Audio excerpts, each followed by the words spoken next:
наконец-то выходной демалам. Ыдышу керек екен ғой.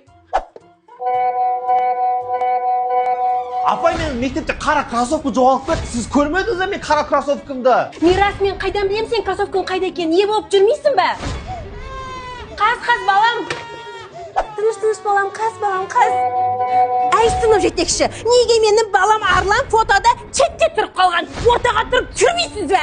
Туфны, ата-аналар да мазаны алып. Ей, біз бүгін тамақ ішеміз, біз қармашқа тамақ істеші. Туф, қаз, күте тұрыңдаршы, жасаймын. Директор? Айза ханым, ана қымызы көрнекілік слайдтарыңыз дайын ба? Мен ертең тексерем. Иә, қаз жасап жіберем.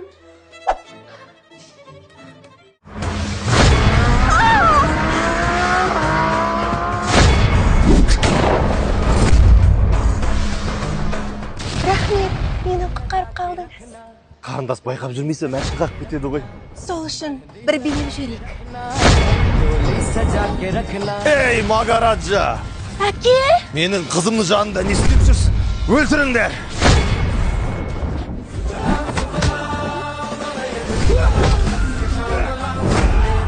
Уайымдама, бәрі жақсы болады.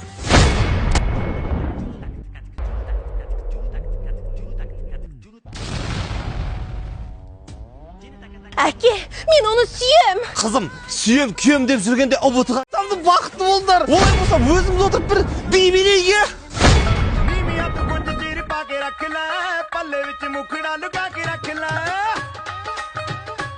Таныс қойыңыз, сіздің болашақ күйеу балаңыз. Сәлем, Гүлмира апай. Орынбасаров? Ах, Орынбасаров, сен менің өмірімдегі ең нашар оқушысың. 9-дан ең көшкен. Сіздер бір-бірлеріңізді танисыздар ма?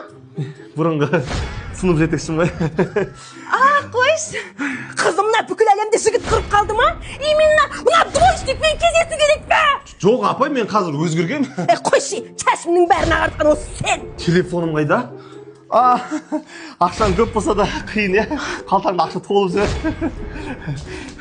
Мынау менің машинамның кілті екен ғой, сыртта тұрған. Сен кім болып жұмыс істейсің, е? Мен жұмыс істемеймін. Сен адам болмайтын білгем. Өйткені мен бизнесменмін ғой. Өз бизнесім бар. Қойшы, құдай білетсен, мектептен кейін оқымағанда шығарсың. Жоқ, оққам. Міне мен диплом бар. Бірақ диплом ба? Дипломдарым деп айтқым келген. Қойш, бәрібір мен саған қызымды бер. Фу, бомж! Балам, енді осы қызды келін қып ала салайық. Адам қып шығарамыз. Үйге алып кетіңіз деуші мені. Бар ал келді.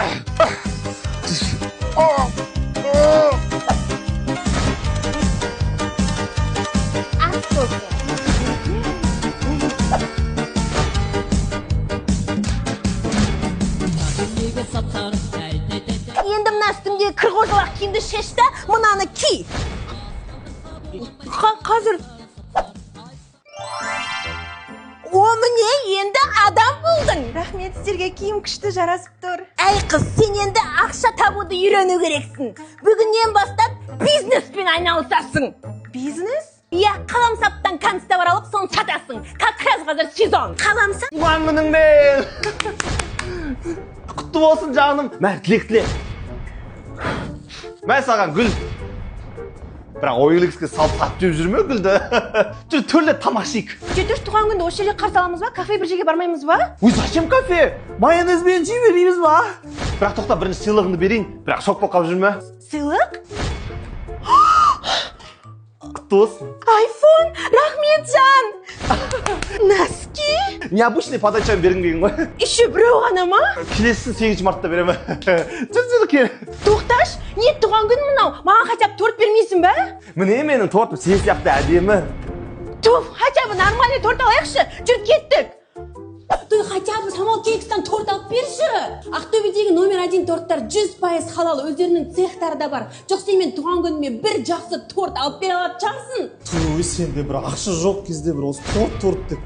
Ладно, алып беремін. Ей, сен ақшаң бар екен ғой? Жмот. Давай киноға барамыз ба? Бармаймыз. Хотя телевизордан кино көрейікші онда. Қойш, мегабайттан құдасың Wi-Fi-дің. Не болды? Неге настроениең жоқ? Просто сен туған күніңе осынша көп ақша құртылады деп ойлаған жоқпын мен. Обе, қанша құрттың? 8755 теңге кетті. Ой, мә, артығымен алшы. Не деген жмотсың өзі? Болды, айрылсамыз, пока. лепешка мен майонезімді ақшасын қайтармаған. Мынау менің үйім. Сен қарапайым семьядамын деп едің ғой? Қарапайым үй ғой? Сен үйінде бассейн бар ма не? Иә, бәрінің үйінде бассейн бар ғой. Мынау сенің машиналарың ба? Ой, қарапайым машиналар ғой. Мынау понедельник, вторник, среда, четверг. Қалған күндері самолетпен ұшамын. Ал мынау менің фонтаным. Неге қара түсті? Ол қара алтын атқылап жатыр ғой астынан. Қара алтын ол мұнай ғой, мұнай атқылап жатыр астынан. Бәрінде сол ғой. Қарапайым отбасымыз. Бүгін Кристиано Роналдо келді, қазір біраздан кейін естір что. Біздің үйде қонақтар тамақ дайындашы. Золотой лобстер, императорский трюфель, тағы не жейсің? Сен үйінде көмекшілер бар ма не? Иә, бар. Барлық үйде көмекшілер бар ғой. Сен үйінде жоқ па не? Менде жоқ. Дұрыстап қарасаңшы, тығылып қалғанша бір жерде бар ғой үйіңде. Сенің ата-анаң сонда немен айналысады? Менің ата-анам қарапайым, мұнаймен айналысады ғой. Мұнай қалай ол сонда? Қалай дегенде? Скоро күзде қара алтын деген кино шығайын деп жатыр. Үйбе, келін не істеп жаттың? Арман үйіне достарын шақырған ғой. Келін несің дұрыс па? Өзі шақырса достарын өзі пілсостасын, тастандағы пілсосты. Мама, ол келін ғой, ол жұмыс істеу керек қой. Үйбе, келін болса неме құлша жұмсау керек па? Жинау керек болса клининг шақыр. Келін, мен саған неше рет айтам, андағы плитаға жолаушы болма деп. Мен уже доставка беріп қойдым, қазір суши пицца жейміз. Тастандағыны. Аха, жарайды. Келін, сосын андағы орамал халатын тасташ. Кеттік штаға полный новый киім алып берем. Шоппинг? Иә, Ньюборн Алматыға барып, саған сосын немеремізге полный жаңа киімдер аламыз. Қазір. Қайда кетіп барасыңдар? Маған тамақ істемейсіңдер ме? Қарным ашты менің. Өзіңнің қолың жоқ па еді, кішкентай баласың ба? Бар да өзіңе өзің тамақ жасап ал. Келін екеуміз шоппингқа барамыз, одан кейін спа салонға барамыз, кеш келеміз. Мама, мен бүгін зарплата алдым. Толығымен сізге берейін деп отырмын. Мәңіз. Маған немеге беріп жатсың? Одан да келінге беріп, өзіне косметика алсын, или бірге путевка барып шетелге демалып келіңдер. Сосын вообще мен басын ауыртпай бөлек шығыңдаршы. Надоели. Өмір сүргізбей. Сәлем. Сәлем. Қолыңды берші. Не үшін? Бұл не? Бұл детектор лжи. Мен өтірік айтатын жігіттерден шаршадым. Менің бірнеше сұрақтарыма жауап бер. Бұрын үйленгенсің ба? Жоқ, үйленбегем. Дұрыс. Абьюзер емессің ба? Жоқ, Құдай сақтасын. Маңызды сұрақ. Тортты кімге бересің тойда? Әйеліңе ме, әлде мамаңа ма? Конечно, әйеліме. Мамасының баласы емес екенсің. Зиянды әдеттерің жоқ па? Жоқ, мен арақ ішпей, темекі тартпаймын, ставка тікпеймін. Дұрыс. Что-то подозрительно. Сен қыздардың атына кредит алып сосын жоқ болып кететін шығарсың, иә? Жоқ, ондай емес. Қандай сұрақтар қойып отырсың? Сен кім болып жұмыс істейсің? Мен мұғаліммін. Мұғалім? Ой, сендерде вообще уақыт жоқ қой. Ертең 4 қабырғаға қамалып, еще балалар сен нервыңа тиіп, потом ол ашуыңды менен аласың ғой. Маған внимание бөле алмайсың. Кешір, пока. Ой, тоқта. Қазір олай емес. Қазір мұғалімдердің өмірі кәдімгідей жеңілдек. Наконец-то отпуск. Енді 2 ай демалам. Қайда барып демалсам екен, Мальдив или Бали? Уақыт неге тез өтіп жатыр? Күндер неге тез өтіп жатыр? Бүгін нешесі? Не болды? Мен отпускым сұмдық тез өтіп жатыр, бізге срочно демалу керек. Қайда Қапшағайға барайық. Мен дайынмын. Туф, қайда жүрсің өзі? Сен шығам дегенше жарты айым өтіп кетті. Болды, кеттік жүр. Кеттік.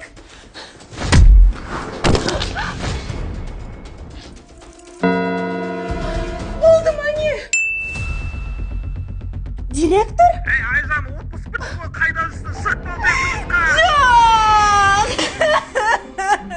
Отпускым зымырап өте шықты, вообще демалып үлгермедім. Онсыз да мұғалімдерде мүлдем уақыт жоқ. Жарайды жаным. Мысалы сыйлығым бар. Ой, кешіріңіз. Ештеңе етпейді. Кешіріңіз деп күліп айттым ғой, саған біздің қыз ұнап қалды ма не? Мам, пап, не істеп жүрсіңдер? Әй қыз, сен сөйлемеші. Біз араласпасақ, сен отырып қаласың. Ей балам, біздің қызымыз өте жақсы қыз. Оқыған, тоққан, қараш қанша медальдары бар, спортсменка. Міне қанша дипломдары бар. Еще біздің қызымыз 2-ші класста қыз сынынан 1-ші орын алған. Жақсы, енді 35-тен асып баратыр, кішкене ұялшақ, бірақ мощный қыз. Мә бермеңіздер. Мам, пап, позорын шығармаңыздаршы. Қойшы қызым, қайдағы позор? Айтпайсың ба, ұялмай, осының бәрін айтпайсың ба өзің? Еще анау-мынау жұмыс емес, мұғалім болып жұмыс істейді. Мұғалім қызды алса қай болады екен? Кейін оның вообще уақыты болмайды ғой. Кешке дейін балаларға сабақ береді, олар нервісін атады, кейін ашу менен алатын болады. Еще бос уақыт вообще жоқ қой мұғалімдерде. Ой, балам, қара, менде 30 000 теңге бар. Оған гүл алған дұрыс па? Немесе бір аптаға продукты алған дұрыс па үйге? Конечно же, гүл. Маған романтика керек. сен дұрыс түсінбей тұрған сияқтысың. Ары қарай кеттік. Қарашы, мысалы, брендовый көйлек торговый центрда 50 мың теңге тұрады. Тура сондай көйлек базарда 5 мың теңге тұрады. Қайсысын алған дұрыс? Конечно же, брендовый базардық онша емес қой. Онда неге мынаны бір-ақ рет қана киесің сен? Енді мен Инстаграмға бір рет салып тастасам, оның барлығы көріп тұрады ғой, екінші рет кие алмаймын. Қара, сен тісіңді жуып жатсың. Кранды өстіп өшіріп қойған дұрыс па? Әлде суды ағызып, счетчикті айландырып, ақшаны ауаға құртып, суды ауаға құртып, табиғатты ластаған дұрыс па? Маған қосып жуған комфортно. Сен экономдау деген кішкене дұрыс түсінбей тұрған сияқтысың. Мынау өте маңызды. Үйде тамақ істеген арзан. Сырттан доставкамен тамақ заказ берген қымбат. Қалай тұр? Жан, мен жас донор бердім бізге. Доставкамен тамақ алдырдың ба? Мен саған не үйретіп жатырмын? Жан, жас донордың бағасы 1000 теңге ма, жек көрші. Шынымен 1000 теңге ма? Хорошо, жас донорды заказ беру тиімді екен. Ары қарай кеттік. Қара, метро мен автобус 120 теңге тұрады. Такси 3000 теңге тұрады кем дегенде. Кейде мыналармен тезірек жетесің. Қайсысы дұрыс деп ойлайсың? Конечно же, таксимен. Сен вообще түсінбей тұрсың ғой. Мына түрімізбен біз қалай экономдаймыз, айтшы. Жан, мен қалай экономдау керек екен білем. Саған просто көбірек ақша табу керек. Жан, көмек керек па? Аха, онда картошканы арши берші. Картошка қайда? Холодильниктен. Холодильник қайда? Әне тұр ғой. Мынау холодильник па? Жоқ, анау ақ холодильник. Аха. Картошка қайда, көрінбейді ғой. Бірінші ашсаңшы. Мынау картошка ма? Иә. Бұны қалай аршиды енді? Пышақпен. Пышақ қайда? Қасық вилка тұрған жерде. Олар қай жерде тұр? Міне тұр ғой. Оның бірінші қабығын аршу керек, Жан. Оны қалай аршиды оны? Қош, не қыласың әйелдің жұмысын? Сен одан дана сынып тұрған орындықты жөндеші, ә? Қайсысы орындық? Әне тұр ғой. Мынау ма сынып қалған? Иә. Бұны жөндеу керек иә енді? Иә. Қалай жөндеймін мен оны? Жабыстыру керек. Немен жабыстырамын мен оны? Астына клей бар ғой, сонымен жабыстырасың. Осымен жабыстырам ба? Иә, алдында өзің астына мощи захват, любой нәрсені жабыстырады, шеге керек емес. Қазақстанда жасалған деп алдың ғой, сонымен жабыстыр. Қалай жабыстырам енді мен бұны? Жарайды, Жан. Картошканы арши берші, өзім жабыстыра салам, жарай ма? Все, картошканы аршыдым, Жан. Той өзі, істесең дұрыстап істеші. Ой, саған көмектессең де жақпайды екенсің. Не болды, соғышама ұрысып? Қойшы болды, істемеймін, өзің істей бер. Қалайсың? Айжан деген сен ба? Суретте тұрың вообще басқандай ғой? Ой, ол менің жас кезімдегі фотом ғой. Жас кезім, сен сонда қай жылғысың? 5. 2005. 1995. Айтпақшы, сен атын кім етіп ұмытып қалдым? Арман есімім. Арман. Арман. Қанат? Арман деп айтам, Арман. Азамат. Мақсат, Талғат, Серік, Сәбетхан, Арман. Мен фотоға түсірші қане. Статусқа сақ қоям. Бірақ сен мені кәрі деп ойлама, мен әлі жаспын. Бәрі дұрыс па? Жедел шақырайын ба? Түсті бе? Түсті. Негізі бар ғой, бір романтичный жерге бару керек еді. Жүр, мен сені бір күшті романтичный жерге апарам. Романтичный жер деген осы ма? Ой, екеуміз қазір полный чекап өтеміз, жүр. Қазір бізде Нұрлапта акция омыртқаның. Помадам бітіп қапты. Жүр, мен саған новыйын сатып алып берем. Сен маған новыйын алып бересің? Иә, как раз даже күшті жер бар. Сен точно маған алып бересің ба? Если что, менде ақша жоқ, еще мен атыма рассрочка да бермейді. Өзім алып берем, уайымдамасаңшы, таңдай берсеңші. Сен өзің атың рассрочкаға аласың ба? Жоқ, наличный алып берем, таңдай бер деймін. Если что, менің бүгін туған күнім емес, ешқандай праздник та емес, точно алып бересің ба? Ой, алып берем, ешқандай себепсіз алып берем, таңдай бер. Жарайды, онда осы помада. Помада ғана емес, бүкіл біткен косметикалардың барлығын осы жерден алып алсаңшы. Уайымдама, бүкілін өзім төлеймін. Барлығын?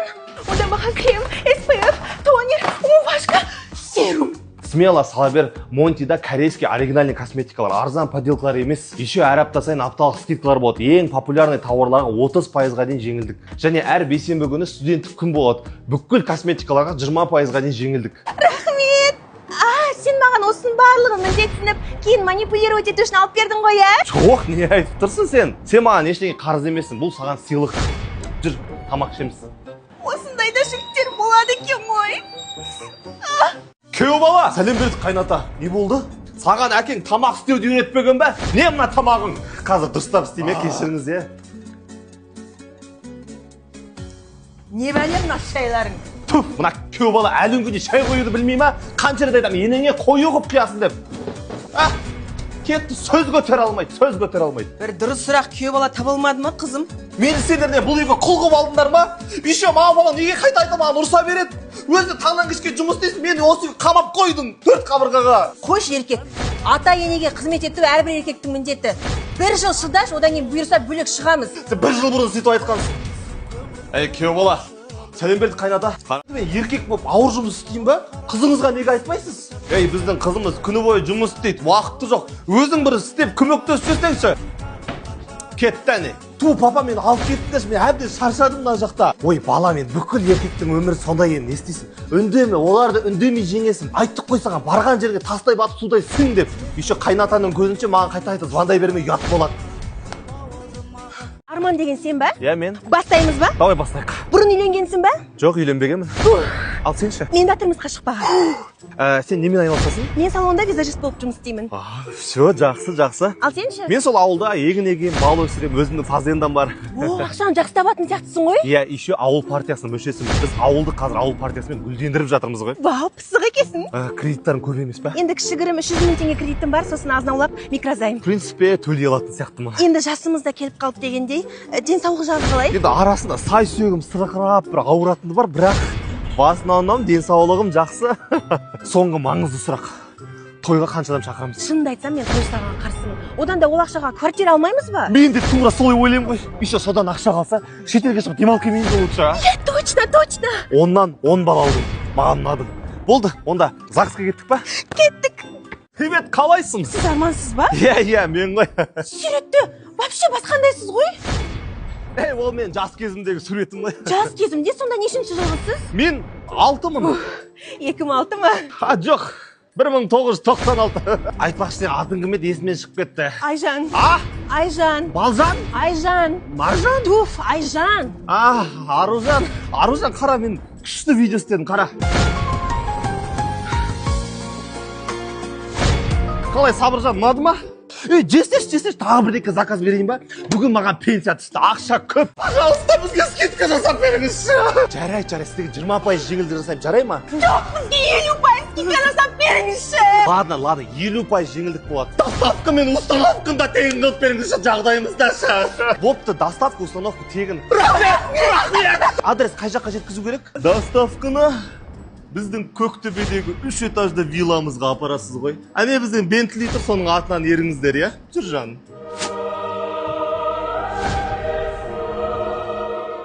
Ей, Федерико, ана бассейн тазаламайсыңдар ма, кіріп болып кетті ғой. Ана фонтанды өшіріңдер, албаттан қоса берме, ақша кетіп жатыр. Көтеріл, жүр. Ей, кедей, аяғың таза ма, кірлетті тастап жүрме?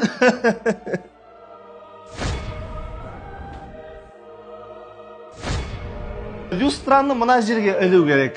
Мам, пап, мен подругам Айгүл өзіне новый Феррари алыпты, ал менде обычный Бентли.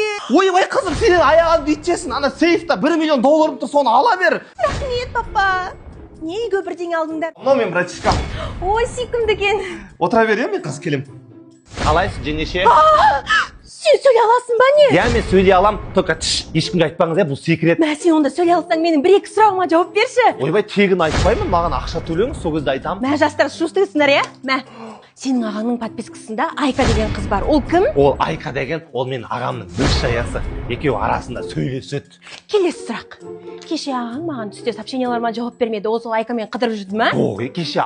Бірақ сол интенсив курстан кейін Айка екен киноға барды. Қалай таныстыңдар ма? Білмеймін, бар Айкаңнан сұрасаңшы. Қайдан біліп қойды? Или сен айттың ба? Жоға, брата, мен сөйлей алмаймын ғой.